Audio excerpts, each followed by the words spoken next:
국내 유일의 아시아 전문 팟캐스트 아시아팟.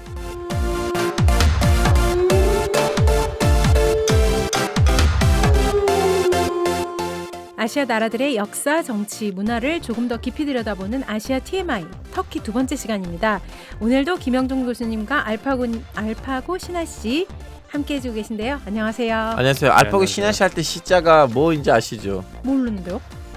알파고 신하 씨 할 때 시자를 그냥 뭐뭐 씨로 하시는 거예요? 아니면 이름의 일부로? 이름의 일부로 알파고 신하 씨. 아, 오케이. 왜냐면 맞아요? 사람들이 그것을 그냥 누구누구 씨 할 때는 맞아. 씨로 저도 그런 줄 알았었어요. 알파고 처음에. 신하. 알파고 신하 씨. 그리고 더 웃긴 거는 참여대 간사들도 생각보다 알파고 씨를 모르는 분들이 계셨던 거예요. 그래서 설마 제가 오늘 녹음한다고 몇 주 전에 얘기를 하면서 설마 알파고 씨를 이세돌 씨와 경기한 알파고로 생각하는 건 아니죠? 라고 했더니 헐 이러면서 자기는 그런 줄 알았다는 거예요. 그래서 알파고 씨는 아는데 그 이름을 일부러 알파고라고 지은 거라고 생각하는 사람도 있어요. 아닙니다. 그렇게 재수 없는 네. 사람 아니에요. 제가 먼저 출시됐어요. 먼저예요? 먼저 출시됐어요. 알파고님이. 네, 지난 첫 번째 시간에는 요즘 굉장히 핫한 알파고님과 터키의 역사와 정치를 좀 중심으로 얘기를 나눠봤어요. 이번 두 번째 시간인데요. 조금 더 깊이 들어가 볼까 합니다. 최근 터키가 군사력을 통해서 공격적으로 영향력을 확대하고 있는데요. 요 부분을 첫 번째 시간에도 조금 지적해 주셨는데요. 왜 지금 이렇게 열심히 군사력을 확대하고 전쟁을 하고 이러고 일단 있는 건가요? 군사력으로 확대하진 않아요. 일단 군사력 강국이죠. 군사력 강국이었어요. 였어요. 지금은 네. 아니에요? 쿠데타 기도가 일어났잖아요. 시도가 일어났는데 2016년에 그때부터는 터키 군대가 역사적으로는 아마 제일 많이 대보했던 시기가 아닐까. 왜냐하면 제가 일부 때는 말씀드렸던 그 예니체리에 없애지는 제거되는 그때만 해도 오스만 제국 군대가 있었고 그 안에는 엘리트 군부가 네. 거의 3만 명, 5만 명 정도인데 그 군인들만 없어진 거였지 군대 전체가 흔들리진 않았어요. 그 핵심. 네네. 그렇죠. 네. 근데 이번에는 2016년에 쿠데타 시도가 일어나다 보니까 자작극이라는 설도 많고요. 거의 그 똑같은 사건이죠. 1829년 때 마무트 이세처럼 그 사건이 일어난 에르도안이 군사사관 학교들 없애버렸어요. 아예 학교를 아예 군사 사관학교를요. 모든 걸 없애는 사람이야. 그리고 새로운 학교들 만들고 국방대학이라고 새로 학교들 만들고 거기서도 이제 빨리 장교가 필요하는데 거기에다가 일단 일기생들은 다 자기 정당 소속되는 사람들의 자식들을 심어놓고 근데 1년 만에 다 그 졸업시켜줬어요. 행진을 하는데 발자가 하나도 안 맞아요. 후루꾸구나. 속성반이네. 속성반. 네. 그냥 솔직히 말하자면 터키 군부가 예전에 너무 막강했어요. 왜냐하면 군사사관학교는 중학교 때부터 시작해요. 생각해보세요. 그 오스만 제국에 있었던 그 정통이 그대로 이어받고 애를 중학교 때부터 부모로부터 분리시키고 그래서 군사학교 보내고 군사학교 안에서 이제 너의 부모는 조국이다. 이런 식으로 훈련 받은 애들이 앞으로 얼마나 막강한 군인이 되겠어요. 그래서 일단 그 중학교는 그 안에는 없어졌지만 그냥 고등학교 정도는 있었어요. 에르도안이 정권을 잡을 때까지만 해도 군사 고등학교들이 있었어요. 그리고 군사 고등학교들이 터키 안에 있는 과학 고등학교들만큼 제일 좋은 고등학교들이었거든요. 거기서 일하는 교사들이 진짜 터키의 최고의 교사들이었어요. 오직 이제 군인으로서 키워주는 거 아니고 이제 다방면적인 엘리트를 키워주려고 하는 학교들이었어요. 그래서 그 학교들에서 졸업하면 이번엔 군사대학교들, 사관학교들이 있는데 이제 에르도안이 이제 당선되면서 군사고등학교들하고 경찰고등학교들이 하나씩 없어버렸어요. 그 이제 군사의 힘을 좀 약간 많이 좀 약간 없어졌다는 거죠. 근데 이제 마지막 공격을 이제 2016년에 했죠. 모든 학교들 없애버렸어요. 모든 학교들 없어버리고 새로운 학교들 만들고 새로운 학교들에서도 빨리 1년 만에 애들이 다 그 졸업시켜주고 그리고 그 전에 있었던 장군들 다 감옥에 보냈죠. 그러니까 자기 입맛에 맞도록 그런 시스템을 좀 바꾸고 그렇죠. 네. 그러면 겉으로 봤을 때는 엄청 전쟁하고 이러다 보니까 군사력이 막 확장된 것 같아 보이지만 사실은 아니다. 그렇죠. 그리고 터키 군부 역사 최초음으로 군사 고등학교 출신이 아닌 사람이 합참의장이 되고 다음에는 국방부 장관이 됐어요. 합참의장 되고 합참의장 되고. 원래는 합참의장 되려면 무조건 군사고등학교 졸업해야 돼요. 군사고등학교 졸업하지 않는 사람은 터키 장교들이 군인을 인정하진 않아요. 그냥 직업 군인이지 군인이 아니다. 군인 정신이 있으려면 사춘기 될 때는 부모님으로부터 분리돼야 돼요. 조국을 위해서 공부를 해야지 그거는 군인이다. 이런 정통이 있었는데 그거 다 에르도안 시기 때는 없어졌어요. 뭐 좋다고 해야 되나 나쁘다고 해야 되나. 근데 결국이 어떤 내용이 이제 군인들도 다 숙전되다 보니까 그 사건 이후로부터 지금 남는 터키 군대가 터키 군대 역사상에 제일 약한 군대예요. 뭐 정신력 그런 기준으로 봤을 때 그렇다는 얘기죠. 숫자적으로도 그렇고 숫자도요? 기술적으로도 그렇고 지금 예를 들면 F-16들이 있는데 네. 그때 데워주는 조종사들 그런 좀 약간 공군 군인들이 부족해요. 그래서 일반 그 조종사들한테 얘기를 해서 우리가 돈을 더 줄 테니까 그 일반 항공기 뭐 이런 거 예, 하시는 분들 그만두고 이쪽으로 와. 아 그런 상황이에요? 근데 그러면 약간 전쟁하거나 이런 거에 대해서 되게 자신이 없을 법도 한데 그럼에도 불구하고 왜 시리아에 개입하냐? 시리아 내전에 지금 엄청 개입하고 있잖아요. 시리아 내전이 제가 일부 때 말씀을 살짝 드렸는데 에르도안 정권의 목숨이자 에르도안 정권이에요. 시리아 내전 자체가. 왜냐하면 에르도안의 정권을 보면 일부 2부로 봐야 돼요. 일부는 터키의 경제 개발, 터키 민주화였는데 2부는 이제 2012년, 2013년 이후로부터 봐야 됐는데 에르도안 정권의 2부는 갈리프의 부흥, 오스만 제국의 이제 리콜 이렇게 보셔야 돼요. 그러기 위해서는 시리아 내전이 큰 테스트예요. 필요에 의해서. 왜냐하면 일단은 시리아 내전을 통해서 터키 국경 뒤에서 네. 터키 국경 밖에서 어떤 이슬람 땅이 터키로부터 지배를 받게 되면 이제 인정되는 거예요. 아 진짜 갈리프다.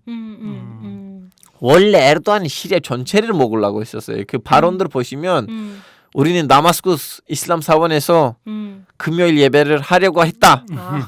이런 이 발언들이 있어요. 저는 이거 이제 지어진 내용들이 아니에요. 잘 되면 몇 집 안에는 다마스쿠스 가서. 이슬람 사원에서 우리는 금요일 예배를 할 거다. 다마스쿠스 이슬람 사원은요 이슬람 문명에서 5대 사원 중에 하나예요. 이제 메카에 있는 이제 그 카바, 메디나에 있는 모함메드 사도의 무덤이 있는 이제 이슬람 사원, 그리고 야루살렘에 있는 이제 그 까먹었어요 갑자기. 알락사 모스크, 그리고 다마스쿠스에 있는 이슬람 사원, 그리고 터키 안에 있는 사원, 이렇게 5개인데 이제 터키 안에 하나 있고 다음에 가서 두 번째는 먹으면 이제 세 개 남는 건데 이제 이렇게 내려오려고 한 거였죠. 야망이 컸구나. 네, 왜냐하면 다시 한번 이제 이슬람을 다시 독립시키려고 했어요. 네. 말로. 그래서 그건 진짜 원래 시리아를 다 전체적으로 먹으려고 했는데 전쟁을 하다 보니까 쉬운 거 아니에요. 그렇죠. 왜냐하면 시리아 대통령 아사드는 알레비파이고 알레비파는 시리아 안에서 수도권에 있는 거 아니고 지방에 있는 애들이에요.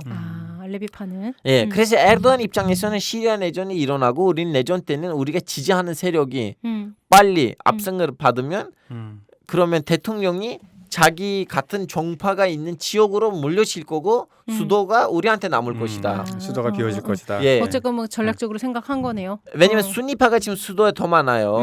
그래서 순니파 위주로 작전을 짰기 때문에 근데 그렇게 되지는 않았어요. 왜냐하면 순니파이어도 종교주의자가 아닌 순니파들도 있을 거 아니에요. 좀 약간 세속주의. 네, 네. 그 사람들이 같은 종파가 아닌데도 뭐 아사드 대통령 지금 현재 그 시리아 대통령은 지지했죠. 그냥 인정하고 지지하고. 예. 왜냐하면 종교주의가 정권을 잡으면 또 사우디나 아니면 이란 같은 분위기가 될 거 아니에요. 네. 그걸 싫어하니까. 그리고 두 번째는 에르도안이 지지했던 세력들이 테러 활동들을 했어요.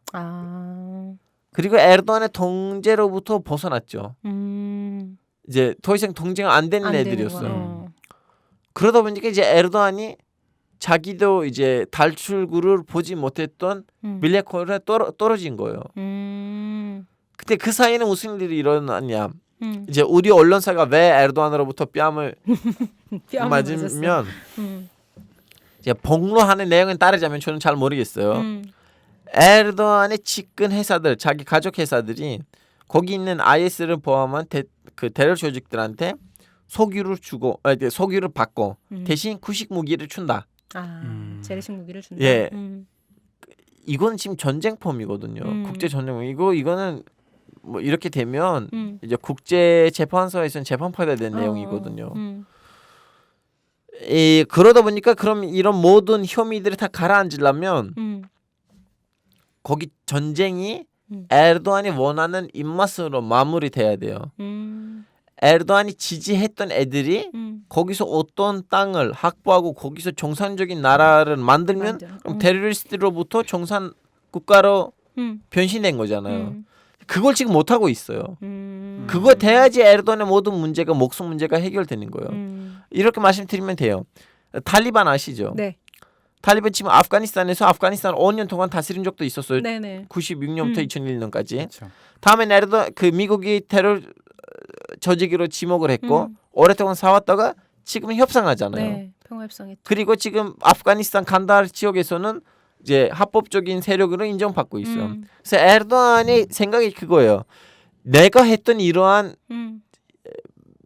저지르는 범죄들이 범죄로부터 벗어나려면 나의 공범이 테러리스트로부터 벗어나야 돼요.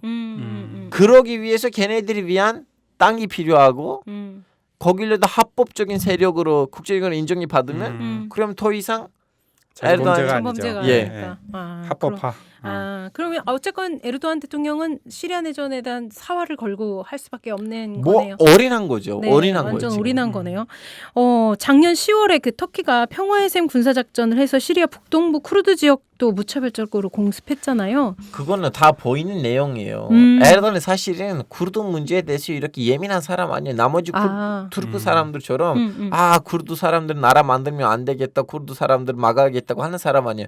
그런 사람이었으면 이라크 안에 있는 쿠르드 사람들이랑 싸워야 돼요. 근데 오히려 이라크 안에 있는 쿠르드 사람들은 너무 친해요. 그래요? 에르도안이 터키 안에 있는 판 쿠르드 감정을 이용하고 그 계기로 시리아에다가 개입한 거지.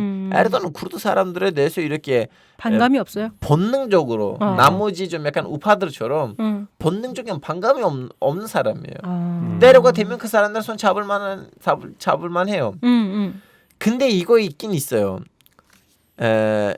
그때 그 평화의 샘 작전이 일어나기 전에는 시리아 쿠르드 사람들이 거기서 진짜 나라를 만들 뻔했어요. 그 나라가 생긴다면 에르도안이 시리아에 개입할 수 있는 틈이 없어지는 거예요. 그렇죠. 동로가 없어지는 거예요. 그래서 에르도안 지금 시리아에 들어갔다고 해서 거기는 모든 쿠르드 사람들을 물어치는 거고 거기에 공습을 한 거 아니고 그 유프라테스 강 네. 동쪽에다가 손을 안 대고 서쪽에다가 손을 댄 거예요. 그렇게 쿠르드 사람들에 대한 반감이 있었다면 거기까지 이제 손을 댔어야 됐는데 안 된 거잖아. 아직 구분해서 한 거구나. 예. 근데 언론 보도에 따른 결과적으로는 그래서 이제 시리아 내 쿠르드족이랑 시리아 정부가 이렇게 힘을 합하게 됐다. 이렇게 어쩔 수 없이 그렇게 됐어요. 예. 원래 쿠르드 사람들은 끝까지 시리아 중앙 정부랑 손을 안 잡으려고 하고 내전이 끝날 때는 거기서 합법적인 이제 세력으로 인정받고 다음에는 이제 이라크처럼 자치구를 만들려고 했는데 에르도안 때문에 어쩔 수 없이 중앙 정부랑 다시 한번 손을 잡게 됐어요. 근데 뭐 손을 잡다고 하더라도 거기 지금 한 몇만 명 정도 쿠르드 사람이 무장된 상황이고 어마어마한 무기들이 있고 옛날만큼 시리아 중앙 정부의 말을 이렇게 너무나 순진하게 들을 사람들이 아닌 거예요. 그렇죠. 일시 전략적으로. 왜냐하면 어느 정도 국제적으로도 인정받았고 유럽에 가서 국제 회의들 참석하고 이젠 더 이상 지역적인 무장 세력이 아니고 어느 정도 국제적으로 인증을 받은 애들이에요. 이런 상황에서 사실 미국의 역할을 얘기 안 할 수는 없을 것 같은데요. 미국은 그 사이에서 어떤 일을 좀 했어요? 미국이 그동안 중동 정세를 이렇게 잡은 거예요. 터키, 이스라엘 그리고 나머지 중동. 그래서 터키는 이스라엘과 아랍 사이에는 중개제 역할이자 이제 그 균형을 맞춘 나라였어요. 균형자. 예. 근데 이제 시간이 흘러가면서 특히 이제 소련은 붕괴되고 네. 이제 체첸 그리고 아프간 그리고 보스니아 코소보에서 이제 무슬림들이 향한 학살들이 일어났고 그러다 보니까 이제 터키는 옛날만큼 이렇게 세속주의적인 색깔을 보여준 나라가 아닌 거예요. 터키는 옛날만큼 미국으로부터 봤을 때는 중동에서 그렇게 중요하지 않은 거 아니고 신뢰가 안 가는 동맹국이 된 거죠. 왜냐하면 터키 국민들 입장에서 야 지금 아프간에서 아직 미국이 아프가니스탄에 개입하기 직전이었어요. 네. 야, 러시아가 가서 아프간을 이렇게 무차별하게 죽였고 다음에 체체니스탄에서 이렇게 사건들이 일어났고 다음에는 아르메니아 아제르바이잔 전쟁에서 아제르바이잔 사람들 많이 죽었고 다음에는 보스니아 내전에서 보스니아 사람들 학살당했고 코소보는 마찬가지고 이 서양 사람들이 그렇게 민주주의를 하고 인권이라고 하는데 왜 죽인 사람이 무슬림이었을 때는 말을 안 하냐? 그때는 아직 이슬람 테러리즘이라는 단어도 없었던 시기였어요. 네. 그러다 보니까 이제 서양에 대한 신뢰가 떨어진 거예요. 터키에서. 아 그럼 우리는 서양으로부터 벗어나서 우리만한 뭔가 좀 해보자. 그래서 좀 약간 나이지리아란 이란이란 방글라데시란 파키스탄이란 이렇게 좀 약간 좀 제3의 길을 좀 만들어 보려고 하는 시도들이 있었고 그래서 미국 입장에서도 터키는 옛날만큼 나의 지금 진짜 좀 약간 성실한 동맹국이 아닌 거 아닌가. 그러다 보니까 미국은 제2의 카드를 만들고 싶었죠. 제2의 카드. 그러면 이스라엘이랑 같이 우리를 지지할 만한 제2의 나라를 어디로 할까? 쿠르드 사람들. 쿠르드 사람들은 같은 무슬림이지만 터키도 무슬림이잖아요. 그냥 항상 자기 무슬림 형제들로부터 학살을 당했던 민족인데 그럼 걔네들이 여기서 나라를 하나 만들면 그럼 우리의 동맹국이 되지 않을까? 라는 그런 좀 약간 큰 그림이 있기는 하는데 그 큰 그림으로 가기에는 무리한 건 너무 많아요. 왜냐하면 쿠르드 사람들이 분리된 지 100년 넘었어요. 네. 그 조각들이 합치기에는 너무 무리예요. 근데 이라크하고 시리아 정도는 가능하지 않을까? 왜냐하면 둘 다 아랍 쪽 나라 밑에 있었잖아요. 시리아도 아랍 쪽 나라고 이라크도 아랍 쪽 나라인데 그리고 나름 그 둘 조각이 교류가 더 활발했었어요. 그래서 일단 이라크로부터 시작했어요. 2차 걸프전 때 1차인가 그 91년 때는 이제 미국이 이라크에다가 개입했잖아요. 미국이 그 터키 안에 있는 미국 부대가 이라크 북부로부터 안에 들어가서 쿠르드 지역을 다 차지했어요. 그래서 거기 있는 쿠르드 사람들을 조직화시키고 쿠르드 사람들이 갖고 있는 지역에서 아무리 아직 사담 후세인이 있는데도 거기서 이제 정부를 만들고 이제 나름 좀 약간 활동을 했죠. 그러다 보니까 그 사람들은 나라를 어떻게 만드는지 배웠죠. 두 번째 조각은 시리아인데 시리아 내전이 이제 신한수였죠. 그래서 미국이 근데 문제는 이거예요. 이라크 안에 있는 쿠르드 사람들은 미국의 동맹이긴 하지만 시리아 안에 있는 쿠르드 사람들은 그동안 사회주의를 가지고 조직을 했다는 거예요. 그래서 미국 안에 입장으로 봤을 때는 얼마나 신뢰해야 되나. 왜냐면 이 사람들 예전에는 소련의 말을 들었던 애들이고 다 공산주의자들인데 사회주의자들인데 어떻게 우리의 동맹이 될 수 있을까. 그래서 이번 IS 전쟁에서 이걸 좀 약간 시범해본 거죠.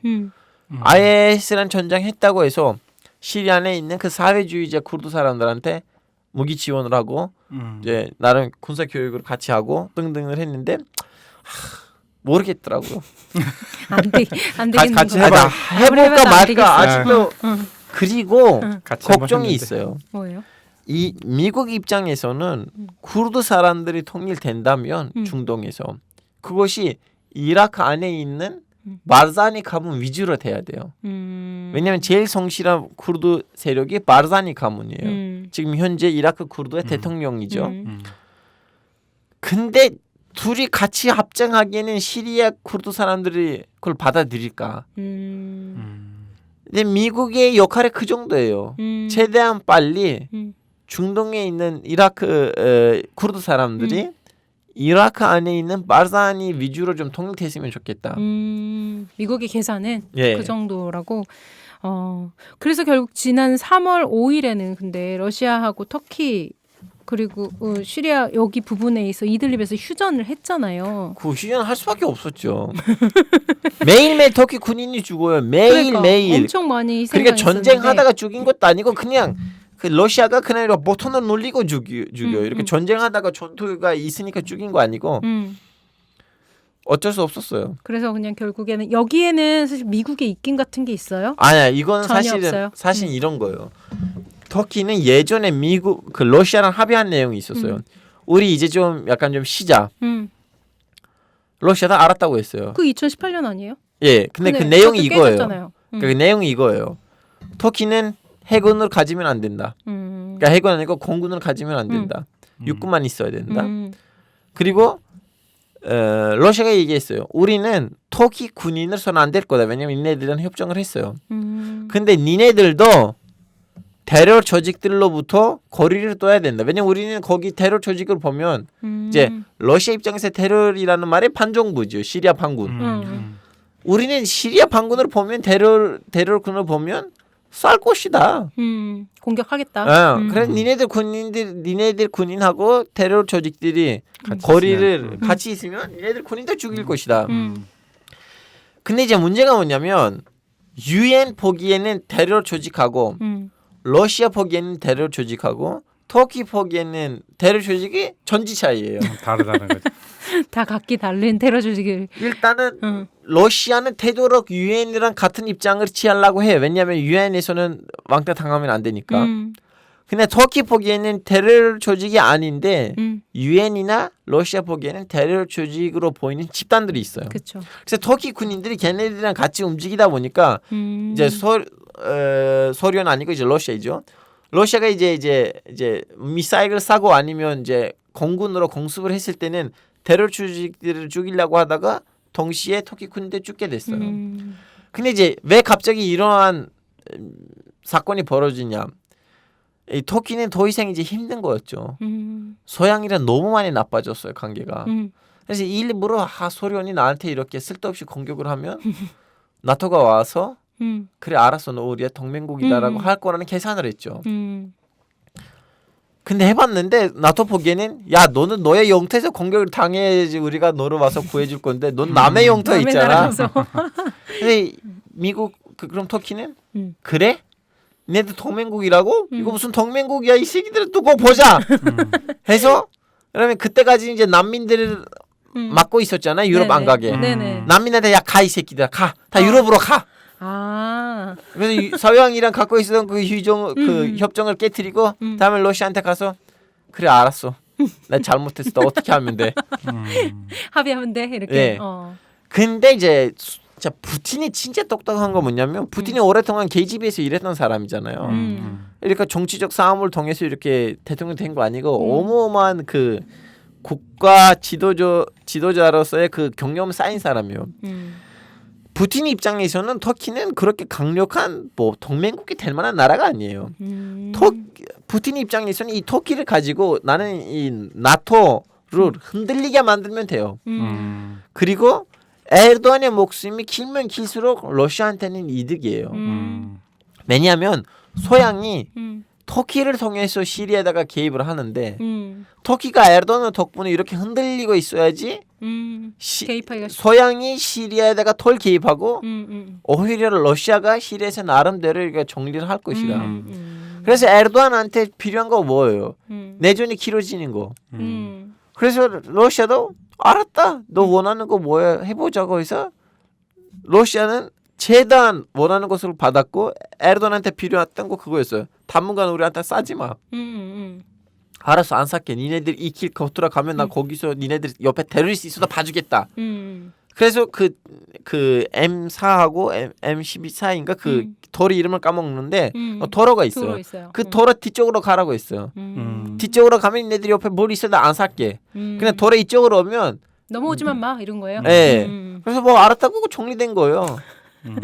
언제든지 깨질 수 있을 것 같아요. 와 에르도안이 지금 당분간 가겠죠. 계속. 에르도안이 지금은 여러 가지로 힘들어요. 왜냐하면 자꾸 사람들 만족다 보니까 경제가 흔들렸거든요. 그쵸. 그래서 경제 정리를 다시 한번 정리하고 결국은 에르도안한테 필요한 거는 시리아에서 어느 정도 땅이 필요해요. 그 땅을 확보할 때까지는 자꾸 이렇게 양탈을 할 거예요. 근데 푸틴 입장에서는 양탈이 하는 모습이 오히려 자기한테 유리해요. 왜냐하면 소양 세력이 흔들리고 있는 거예요. 에르도안 덕분에. 그 땅을 확보한다는 게 그게 현실적으로 가능하지 않을 것 같은데요. 일시적으로 점령을 할 수 있다고 하더라도 그것이 온전히 가지기. 이제 에르도안이 원하는 건 자기 지지했던 세력이 땅을 확보해야 되는데 이제 걔네들이 예전에는 군인 배경이 있었던 애들 아니고 다 시리아에서 백수로 활동하다가 내전 터지니까 반군이 되고 아니면 테러리스트 되는 애들이니까 아무리 교육해봤자 다 소용이. 그래서 쉽지 않은 거는 그런 문제에 있어서 쉽지 않은 거예요. 그리고 걔네들이 너무나 테러 활동을 많이 했어요. 그래서 국제적으로 인정을 못 받는 거예요. 그럼 그 난민 문제도 그 아까 말씀해 주셨던 것처럼 이유가 에르도안 말을 안 들어준 거기 때문에 이제 에르도안이 소양이랑 그동안 합의해 오고 있었는데 이제 더 이상 소양이란 합의할 내용은 없어졌다. 그래서 에르도안은 그때까지만 그 난민들을 풀어줄 때까지는 우리 무슬림 형제들은 서로 같은 집을 공유할 줄 알아야 된다. 무슬림이라면 갖고 있는 재산을 나눌 줄 알아야 된다. 항상 이런 말을 하고 우리 터키 국민한테는 무슨 500만 명 뭐 난민이 왔다고 해서 왜 난리냐. 우리 인구가 8천만 명인데 괜찮다. 한 8천만 명 정도 무슬림이 와야지 오케이 이해를 해주겠지만 무슨 500만 명을 가지고 너네들이 형제 아니야? 이 시리아 사람들이 같은 무슬림인데 이렇게 진짜 이렇게 말하고 있었는데 이제 그 가들을 버리려고 했잖아요. 우리 바보냐? 이 모든 난민들 우리가 먹여 살려. 아니 그것 때문에 돈을 받기로 했잖아요, 사실. 받고 있었어요. 근데 그 돈이 실제로 현금으로 60억 유로를 주는 게 아니라 뭐 이렇게 프로그램 뭐 무슨 지원 뭐 의약품 주는 건바이 건으로 현금 안 주고? 현금 아니에요. 물론 현금도 받는데 그것도 뭐냐면 에르도안의 지금 회사들이 난민들을 위해서 집 지어주고 집값이 자기네가 다 챙기고 뭐 1,000원이라면 뭐 10,000원이라고 그러니까 건별로래요. 이렇게 그 뭐 캠프면 캠프, 뭐 의약비면 의약비, 뭐 의약품값 뭐 이런 식으로 되기 때문에 그 60억이 약 8조면 엄청 큰 돈이긴 하잖아요. 그죠? 그래서 저는 이 돈을 다 못 받았나? 왜 이랬나? 그랬더니 그건 아니었던 거네요. 다 못 받은 거죠. 다 못 받을 거고 실제로 뭐 기대했던 만큼 현금으로 오는 그런 것도 아니고. 그랬구나. 근데 그 터키 분들은 실제로 그런 그 난민 수용에 대해서 어떤 생각을 가지세요? 그 유럽이라든가 다른 나라에서는 일단 반 에르도안 세력이 완전히 반대이고. 에르도안 반대 세력들은 완전 반대고. 왜냐하면 터키 인구 구성이 변했잖아요. 그렇죠. 생각해보세요. 500만 명. 대전 3개예요. 대전. 설명이 깔끔해. 대전 3개. 그리고 그렇죠. 이스탄불에 있는 일부 동네들이 이제 터키 말도 안 틀려요. 거기는 완전 이제 그 간판들까지 다 아랍어 간판이에요. 이스탄불에 있는 일부 동네들, 특히 그 시리아 국경 지대에 있는 도시들, 가지안테프라든가 일부 동네들이 그냥 아랍어 반 사람들 다 아랍어로 얘기하고. 그러다 보니까 그 사회가 이미 흔들리고 있었어요. 근데 에르도안을 지지하는 세력에서도 일부가 잠시 잠자. 이거 나머지는 에르도안의 그런 생각. 같은 이슬람 형제들인데 걔네들 집에서는 전쟁이 터졌는데 봐줘야 되는 거 아닌가. 그렇게 여러 가지로 나눠 있었던 거구나. 아니 노동 시장이 망했다니까요. 그러니까요. 왜냐면 통제가 안 되니까. 그렇죠. 원래 그 뭐 시급이 이제 예를 들면 뭐 10,000원이라고 칩시다. 한국식으로. 그 사람 와서 난 1,000원으로 할게. 그리고 나를 사대보험도 필요 없어. 지금 당장 돈이 필요하니까. 터키 경제가 얼마나 흔들리겠어요. 500만 명이 갑자기 저들어오면. 실제로 또 많이 안 좋아진 거죠? 여러 가지治安문제도 생겼고 여러 가지 문제가 생겼죠.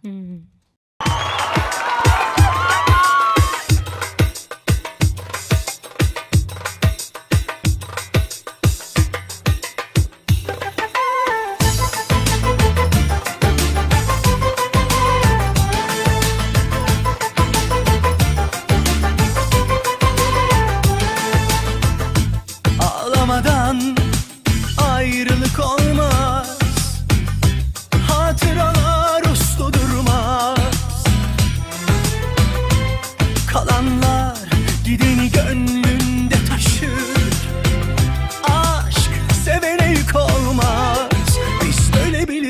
yaşarız. 네, 지금 나오고 있는 음악은 알파고님이 소개해주신 터키 음악입니다. 알파고님 이거 무슨 음악이에요? 제가 고등학교 때 나왔던 음악인데 고등학교 때요? 예, 이거는 너무 유명했었어요. 왜냐하면 전 세계에서 제일 빠르게 팔리는 앨범 중에 하나예요. 이 노래가 예, 거의 500만 부 팔렸어요. 예, 그 중에 한 100만 부는 러시아에서 팔렸어요. 오.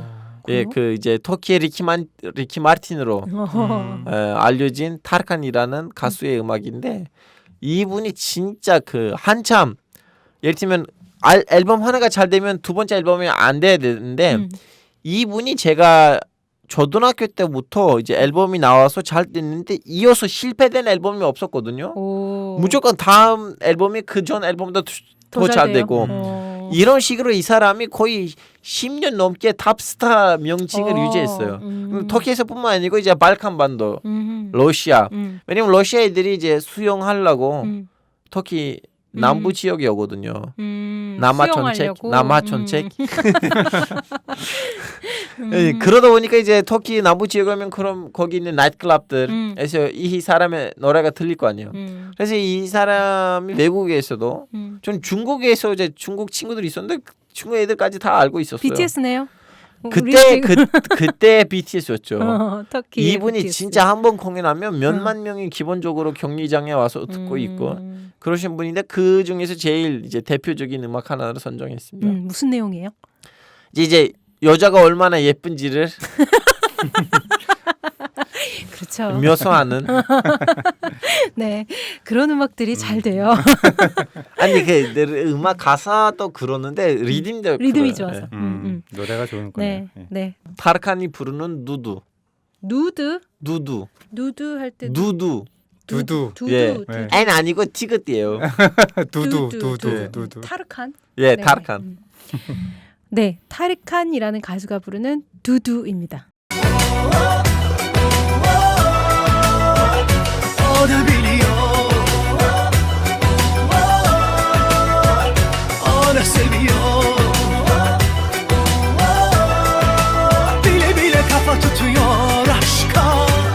Gözü kara, o yine bildiğini okuyor.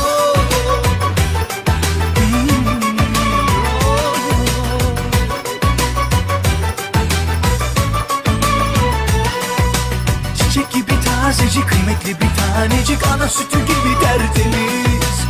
Dudu dilleri lıkır lıkır çimeli, gözleri derya deniz. Çiçek gibi tazecik, kıymetli bir tanecik, ana sütü gibi tertemiz. Dudu dilleri lıkır lıkır çimeli, gözleri derya deniz.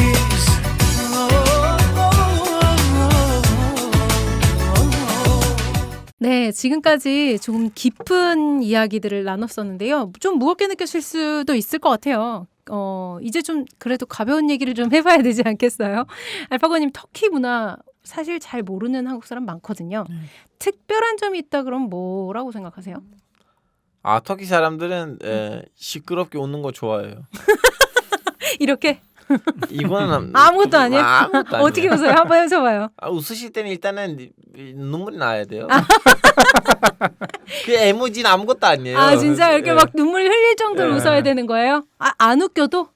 그게 예의야? 아니 그럼- 우리는 웃겨요. 우리는 한국 사람들 정통 무술이 태권, 합기도 태권도잖아요. 네네. 터키 사람들 정통 무술이 유모입니다. 그 정도로 유머를 좋아하는 네. 민족이군요. 우리는 이제 원래 이제 남자가 얼마나 사나이냐, 뭐 그러면 보드 게임을 얼마나 잘하냐고 얼마나 웃기냐에 따라 달리는 문제예요. 터키는요? 이거 정말 특이한 유명한 재밌는 코미디언들이 얘기네요. 많이 나올 수 있는 그렇죠. 토양이네요. 터키에서는 최고의 연예인들은 다 코미디언이에요. 한국에서 지금 개그맨이라고 하면 개그맨이라고 하는데 터키에서는 와 코미디언. 아니 진짜 그 전지 차이예요. 어느 정도라면 어떤 코미디언이 있는데 자기 공연을 녹화해서 영화관들한테 배급을 했거든요. 그럼 막 보러 단독 가요? 공연이에요. 단독 공연이에요. 본인 혼자 나와서 무대에서 1시간 반, 2시간 가까이 스탠드업 코미디를 했는데 그 공연 자체를 영화관들한테 배급을 했는데 그 해 누적 1위였어요. 영화 그 순위 1위? 예. 대박. 생각해 보세요. 수많은 영화가 있는데 다 그 영화들을 이기고 1위 됐어요. 알파고님 알고 보니까 지금 못 들어가는데 나중에 스탠드업 코미디언 돼가지고 들어가시려는 거 아니에요? 전 모르겠어요. 앞으로 터키어로 안 할 생각이에요. 아 그렇군요. 너무 재밌네요.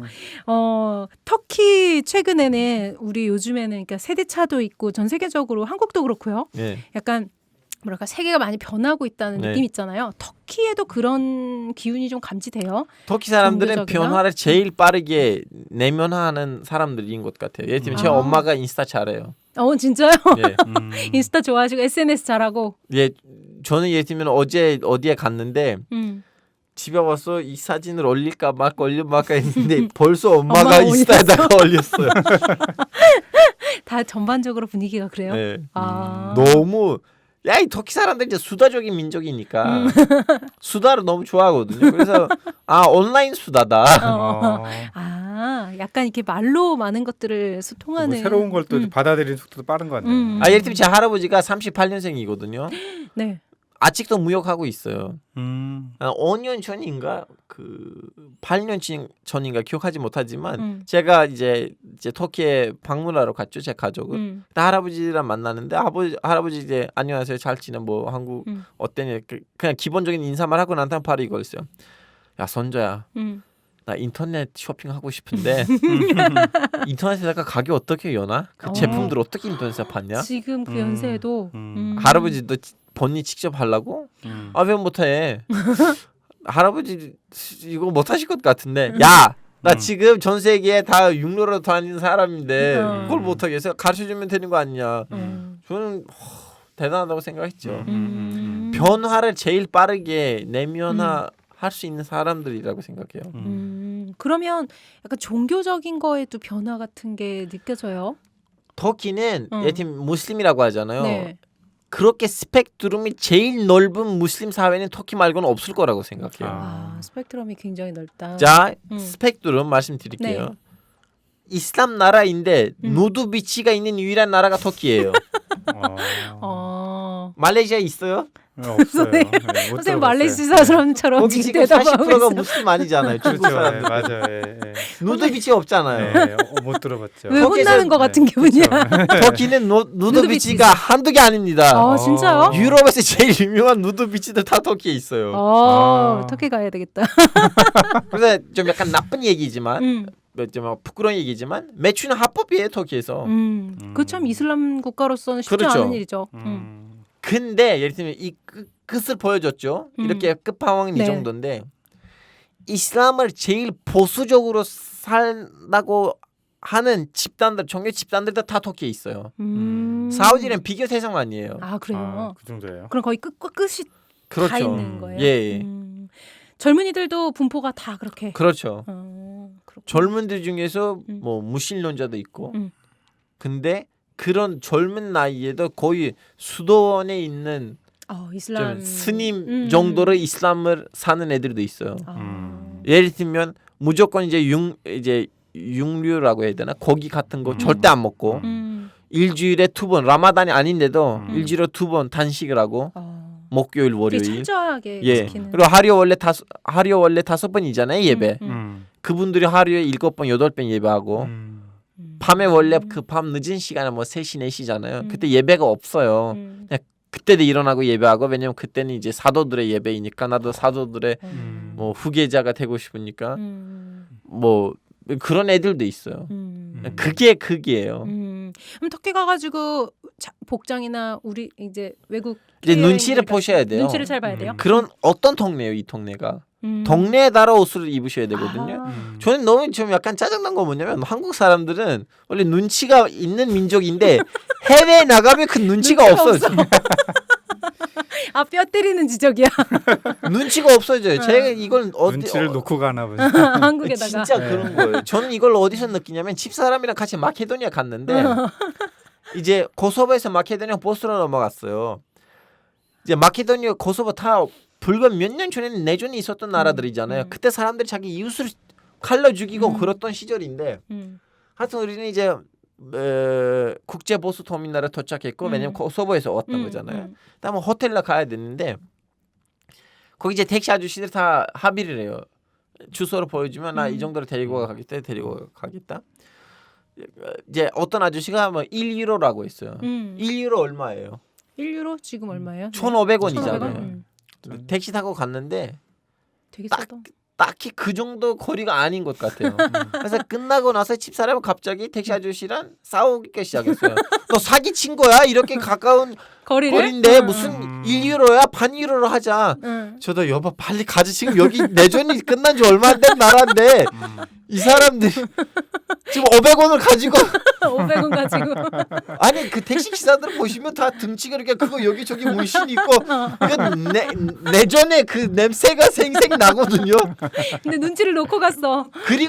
그리고 마케도니아는 한국이란 미수교국 아니고 미승인국이에요. 나라로도 인정하지 않아요. 지금 그 사람 우리를 죽이면 우리 목소리를 들을 만한 사람 누구도 없어요. 근데 그걸 모르고. 그래서 좀 하여튼 이제 눈치 얘기를 왜 하냐면 이제 터키에 가요 한국 사람들이. 그 이제 나이트클럽들이 있는 동네 가요. 아니면 노트비치 있는 그 동네로 가요. 여기는 서양보다 뭐 좋네 이제 진보적이네 해서 근데 다음에는 보수적인 지역에 가서 그 짧은 치마로 돌아다녀요.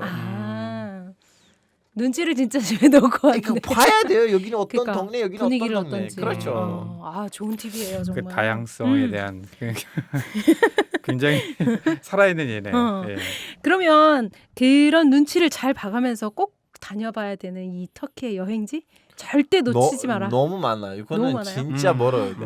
끝날 수가. 왜냐하면 터키는 수많은 문명이 있었던 맞아요. 지역이었기 때문에 뭐 어떤 문명을 보고 싶으냐는 질문에 따라 저는 이 질문을 답변할 수가 있어요. 그러니까 그런 얘기를 하더라고요. 뭐 동쪽으로 가느냐, 뭐 서쪽으로 가느냐, 뭐 그거에 따라서도 중부 지역인가 남부 네. 지역인가 북부 지역인가 다 천차만별이에요. 완전히 달라요. 완전 다르다고 하더라고요. 그래서 그렇구나. 어느 한 곳을 여행하고 터키를 봤다 이렇게 표현하면 안 된다 이렇게 얘기를 하더라고요. 우리는 참 작은 나라에 살다 보니까 이게 어느 나라를 가면 우리나라는 어디에 가도 다 비슷한 느낌이 든다 이렇게 생각하지만 아니 쌤 저 얼마 전에 이제 독일에 갔는데 거의 많은 도시를 돌아다녔어요. 뭐 이제 에르푸르트, 프랑크푸르트, 뭐 드레스덴, 다음엔 이제 베를린. 뭐 물론 베를린 자체가 완전히 다른 독일 아니었어요. 베를린은 완전 그래요? 다른 도시인데 근데 나머지 도시들은 외국인 입장에서 보기에는 비슷비슷한 도시들이었어요. 그쵸. 근데 터키는 이렇게 한 민족이 예전에 살았던 나라가 아니고 여러 민족들이 살았다가 왔다 없어지고 갔다 아니면 했기 이렇게 갔기 때문에 지역마다 그 건축 스타일, 문명, 음식이 달라요. 자연환경도 다르다고 그러더라고요. 뭐 자연이 이제 그건 네. 별개의 문제고 예를 들면 터키 동남부에 가시면 동남부 완전히 아랍 문명이거든요. 그리고 동부에 가시면 이란 스타일이에요.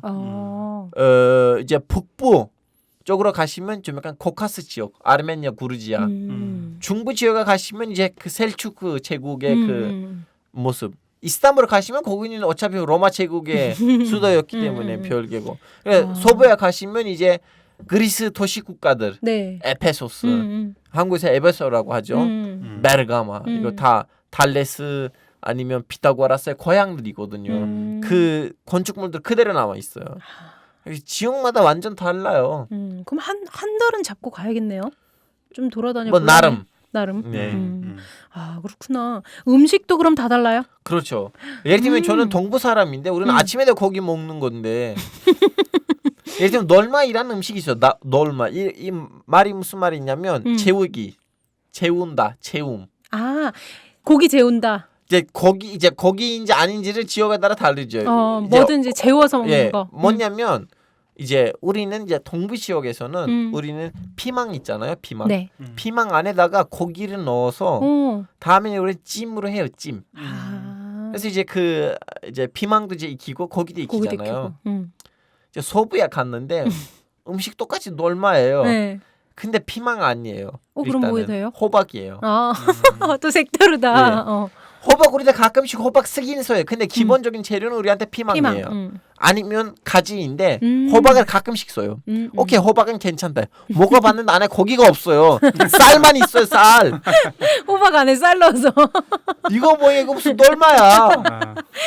근데 그게 동부랑 서부가 그렇게 그렇죠. 음식이 다른 거예요? 예를 들어 제일 기본적인 차이죠. 그럼 뭐 꼭 먹어봐야 될 거는 또 각 지방마다 되게 많겠네요. 예를 동부 음식에는 해산물 하나도 없어요. 근데 북부에 가보시면 해산물만 있고 고기가 없어요. 근데 사람들은 기본적으로 터키 하면 다 뭐 케밥만 생각하잖아요. 케밥은 북부에 없다니까요. 왜냐하면 북부는 그 산이 바로 바닷가에 위치돼 있기 때문에 거기서 양이나 소를 키울 수가 없어요. 그래서 해산물 중심으로 해산물만 잡아먹을 사람들이. 그렇구나. 너무 좋은 정보예요. 저는 또 터키의 문화나 이런 거에서 약간 여성 이거는 질문에 사실 안 넣었었어요. 네, 근데 여성의 넣으세요. 지위 같은 것도 사실 좀 궁금했거든요. 이것도 뭐라 해야 되나 그 질문의 내용이 너무 달라요. 예를 들어 예를 들면 이제 아버지가 죽잖아요. 엄마만 남잖아요. 한국은 이제 장남 위주잖아요. 그쵸. 한국에서는 터키에서는 무조건 장녀? 아니요. 그 나이가 많은 분. 그래서 아버지 죽고 어머니가 남았다. 그럼 어머니가 지도자 되는 거예요. 그 가문에서. 남자 여성이라고 해서 그 장남이 아니에요. 아니면 이제 뭐라고 해야 되나 그 누나가 있는데 결혼했다고 하더라도 누나가 이제 시집간 상황에서도 자기 동생들 문제가 생기면 누나가 이제 엄마 아빠가 죽었다고 생각한다면 누나가 제일 나이가 많으니까 연장자니까 누나가 많으니까 이제 시집 간다고 하더라도 문제가 나올 때는 나와서 그 가족의 해결하고 지도자로서 근데 이런 문제 있긴 있어요. 이제 교육 특히 동남부 지역에서는 교육 문제가 있다 보니까 강제 결혼도 있어요. 강제 결혼도 있어요. 아니 이거는 근데 이제 한국에서 왜곡이 된 거 뭐냐면 이 강제 결혼의 대상이 여자분 아니에요. 남자다 강제 결혼 당해요. 남녀 모두 강제 결혼이 있는 그렇죠. 거죠. 지금 이제 뭐 기사에는 이제 그 좀 약간 뭐라고 해야 되나요? 이제 언론에는 자극적인만 나오는데 이제 강제 결혼을 하려고 하다가 도망가서 아버지한테 살해당하는 딸 기사가 이거 한국에서 많이 나오죠. 왜냐면 자극적이잖아요. 근데 그만큼 남자들도 폭행 당하고 나름 가끔씩 살해당하고 그래. 너 어떻게 가문이 내리는 결정을 그 강제 결혼 같은 문제가 있는데 이 문제의 피해자들은 물론 비교적으로 여성이 많지만 남성들도 피해자 태기도 돼요. 제 친척들 중에서도 있었어요. 그 뭐라고 해야 되나 그 가문이 결혼하라고 하는 여자랑 결혼하고 싶지 않았는데 결혼했어요. 근데 여자는 괜찮았어요. 왜냐면 여자가 별로 예쁘지 않았는데 우리 친척이 너무 멋있거든요. 오히려 너무 그 다음에 이제 우리의 여자분은 좋았구나. 예. 약간 그 이유도 뭔지 아세요? 왜 그런 강제 결혼이 생기냐면 뭐요? 그 여자의 오빠가 제 친척의 여동생을 가출시켰어요. 왜냐면 결혼하려고 했는데 우리가 싫어하는 가문이에요. 결혼하면 안 돼요. 그래서 그 여자랑 제 친척 여자랑 결혼하고 싶었는데 안 되니까 우리가 허락해주지 않으니까 여자를 꼬시고 가출 도망간 거예요. 그러다 보니까 이제 결혼해야 돼. 왜냐면 남녀가 이틀 3일 혼자 있었잖아요. 네네. 그럼 결혼해야 돼. 그 가문의 명예를 위해서. 근데 우리가 원하지 않았는데 그 결혼이 이루어진 거잖아요. 그럼 우리가 복수해야 돼요. 복수요? 우리가 똑같은 거 해줘야 돼. 우리가 그 가문에 있는 여자를 가출시켜야 되는데 그 남자의 결혼하지 않는 여동생이 그 남자의 눈앞밖에 안 남았어요. 근데 그 누나도 왜 결혼을 그때까지 너무 슬픈 이야기다. 그러면 그 여자도 그때까지 왜 결혼을 못했을까? 별로 안 예쁘고 등치가 너무 크니까 그때까지 결혼 못한 거예요. 그래서 근데 이쪽에서도 그 여자의 남동생 하나밖에 없고 너무 멋있고 그 동네에서 제일 꽃미남이에요. 그래서 저는 그걸 기억하거든요. 제가 그때 어렸는데 이제 그럼 누가 누구한테 복수한 거예요? 그래서 다들 불렀어요. 복수 당한 것 같은데. 다들 불렀어요. 너 알지? 너 여동생 우리의 명예를 더럽혔던 알아요. 명예를 더럽혔던. 알아요.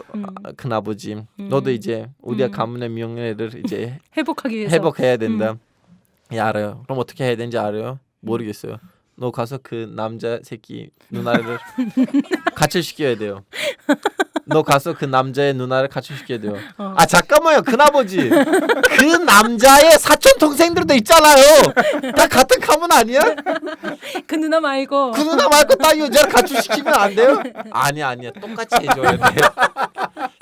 그래서 근데 그쪽 가문에서도 이제 또 자기나 딸이 이렇게 가출당하면 어떻게 보면 납치당하면 네. 또 그 가문의 명예가 더럽히니까 그 여자를 절저하게 보호를 했거든요. 모든 사촌 동생들이 그 집을 이렇게 감시하고 있고 이렇게 거의 그 경호 역할을 하고 있었는데 그 여자가 벌써 자기 가방을 준비했었대요. 알고 있었어. 언젠가 여기 올 거다. 왜냐하면 정통이 그거니까.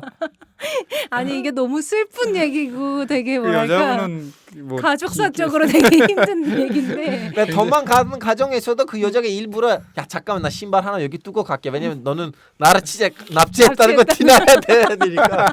실제 이야기예요. 지금 잘 살고 있어요? 아 물론 왜냐면 이제 너무 감사해 준 거잖아요. 왜냐면 그때까지 시집을 못 가니까 이 사건을 통해서 시집 가게 됐잖아요. 그래서 원래 우리는 걱정했었거든요. 왜냐면 우리가 반대하고 싫어하는 가문의 딸인데 오히려 하업을 제일 빠르게 하시고 우리 친척들이랑 제일 친한 우리가 제일 좋아했던 세원이라고 해야 되나 어떻게 불러야 되는지 모르겠는데 아 결말은 되게 즐거운 결말. 훈훈하네. 항상 이게 마무리를 훈훈하게 하시는 것 같아요. 아 약간 그런 가문 간의 그런 게 아직도 남아 있긴 한 네. 거예요. 동부 지역에서. 동부 지역에서. 서부는 한국이랑 거의 비슷해요. 우리 뭐 여성 수장을 국가 수장을 제일 먼저 선출시킨 거 아니에요. 그리고 여성들한테 참정권. 네, 투표. 투표권 아니고 참정권 출마할 수 있는 피선거권. 예. 피선거권. 이거는 그 스위스 다음에 터키가 2위예요. 좀 빨리. 터키에 이제 그 터키를 하나로 보기에는 힘든 나라예요. 왜냐면 지역마다 문화가 너무 다르니까 서양에 있는 터키하고 그 터키 서부에 있는 터키하고 동부에 있는 터키는 달라요. 서부에 있는 터키는 거의 터키랑 그 한국이랑 비슷한 거고 동부에서는 이제 좀 약간 그런 가문 위주의 사회 있고 다음에는 그 가문들끼리의 좀 그런 문제들이 있을 때는 제일 약한 전제들 제일 먼저 피해자가 된 거죠. 그렇군요. 교육 문제도 있다 보니까. 아 너무 재밌는 들어서 너무 좋았어요. 네. 아니 그냥 어제가 또 38 여성의 대회였는데 우리 지금 코로나 때문에 여성 대회도 못 하고 이랬어가지고 그 질문이 약간 해보고 싶었어요. 시간이 있길래 해봤어요. 감사해요. 저는 또 궁금한 것 중에 하나서 이건 이제 터키 얘기는 아닌데 터키 얘기일 수도 있죠. 네. 알파고님이 저널리스트잖아요. 네. 한국 저널리즘에 대한 평가가 외부로서 어떤지 우선 얼마 전에 한 외국 프리랜서 기자가 한국 언론 정말 믿을 수 없는 5가지 이유 이렇게 해서 뽑은 게 있었어요. 팩트 체크 안 한다. 뭐 사실을 린양해갖고 추측성 기사 너무 많다. 그 다음에 언론 윤리가 되게 부재하다. 이런 비판이 있긴 있었어요. 사실은 2012년까지만 해도 생각하면 저는 뭐 터키 언론, 한국 언론 뭐가 다르냐 이렇게 하고 생각하고 있었거든요. 2012년까지만 해도. 왜냐하면 아직도 지금 문재인 정권이 들어온다고 하더라도 정기적으로 대통령이랑 기자회견 안 열려요. 저는 왠지 그 문제가 불릴 줄 알았거든요. 아직도 문재인 정부 들어왔지만 정기적인 기자회견이 없다. 대통령과의 뭐 사건마다 기자들이 찾아와서 대통령한테 물어봐야 되는 거 아니에요? 아 터키는 그렇게 해요?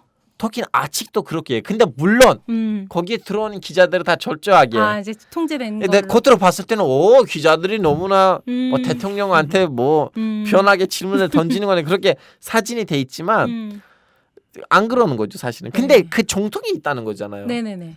물론 예전에는 진짜 대통령 짜증나게 만든 질문들 했고 대통령 기자회견 때는 빡치고 그런 것들이 많았는데 이제 2012년, 13년 다음에는 대통령이 이제 독재화락하면서 없어졌죠. 그래서 2012년 기준으로 잡을 때는 터키냐 한국이냐 했을 때는 좀 장단점 소리 있었어요. 네. 장단점 소리 있다는 건 뭐냐면 한국에 그런 기자회견 문제가 있긴 하지만 동시에도 극단적인 사상들의 언론 기관들이 정상적으로 운영을 하고 있었어요. 근데 터키는 예전에는 기자들이 대통령한테 짜증난 질문을 던질 수가 있었지만 극단적인 사상들을 갖고 있는 사람들의 언론 기관들이 너무 힘들게 운영하고 있었어요. 거의 단합받고 있었어요. 비유하자면 한국의 민중의 소리가 있잖아요. 네. 지금 나름 활동하고 있잖아요. 터키에서 민중의 소리는 하려면 그냥 진짜 목숨 걸고 활동해야 되거나 가끔씩 목숨을 잃을 때도 있어야 돼요. 하여튼 그런 좀 약간 서로 장단점들이 있었는데 근데 2012년부터 이제 터키는 완전히 망했고 이제 한국 위주로 얘기를 하자면 몇 가지 문제가 있죠. 하나는 이제 그 기재해교 문제. 뭐 대통령뿐 아니고 장관도 마찬가지예요. 직접 가지 뭘 물어보지는 못해요. 그러니까 하나. 두 번째는 중도 언론인들 없어요. 네. 아니, 무조건 좌파냐 무조건 우파 무조건 진보 무조건 보수로 낙인 찍어야 돼요. 좀 약간 진짜 나는 사상적인 배경이 없어. 나는 그냥 오직 기자야. 나 오직 시민이야. 나는 오늘은 자한당 내일은 민주당 찍을 수도 있어. 나한테는 정당들 다 똑같아. 이러한 생각을 갖고 있는 기자가 몇 명 있냐고 물어보면 있나 모르겠어요. 이게 두 번째 문제고 세 번째는 이제 한국 자본주의하고 한국 언론사회 문제예요. 제가 예전에 이건 기업들에서도 이 강연을 했었는데 원래 홍보실은요. 네. 기업들의 홍보실은요. 새로 나온 제품이 어떻게 홍보가 돼야지 많이 팔릴 것인가를 가지고 이제 전략을 짜는 부수이거든요. 모든 대기업에서. 근데 한국에 있는 홍보실은요. 어떻게 해서 한국 언론을 매수할 수 있는지를 가지고 전략을 짜는 부수예요. 그럼 어떻게 홍보실장이 기자 출신이냐? 그렇지. 딴 나라에서 외국에서 홍보실 실장들 다 마케팅 배경이 있는 사람들인데 한국에 있는 대기업들에 있는 모든 홍보실 실장들이 다 기자 출신이고 다 후배들이니까 야, 이 정도로 광고료를 받고 기사를 좀 적당히 써. 너무 유착돼 있구나. 이 세 가지 문제를 제외하면 뭐 한국에서 팩트 체크 안 한다? 졸졸하게 하거든요.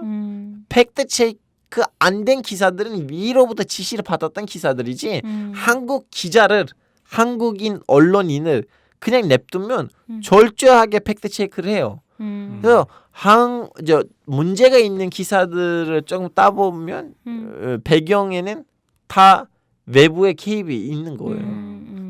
그렇구나. 약간 또 보는 예리하시네요. 게 다르시긴 하네요. 저는. 그래서 저는 다 예리하게 관찰하신 것 정말 같습니다. 맞는 말씀을 해주셨어요. 이제 거의 마지막 질문이에요. 한국 사람들은 터키를 형제의 나라라고 생각해요. 왠지 아시죠? 한국 전쟁 당시에 미국이랑 영국 다음으로 많이 병력을 파병했는데 그 당시 병력 대다수가 쿠르드 쪽이었다는 얘기가 있더라고요. 그럼 그건 가짜 뉴스예요. 가짜 뉴스예요? 왜냐하면 저는 난 이거 너무 많이 물어보니까 엄청 많이 있던데요. 따져봤어요. 이거 진짜 어디로부터 나오냐.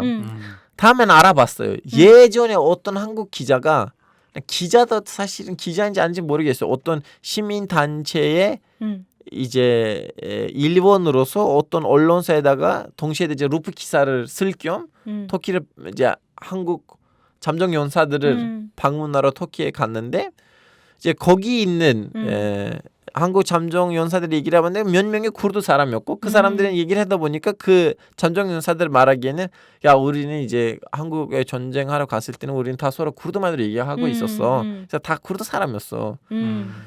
이제 그 사람이 쓴 루프 기사가 이 주장의 기원이에요.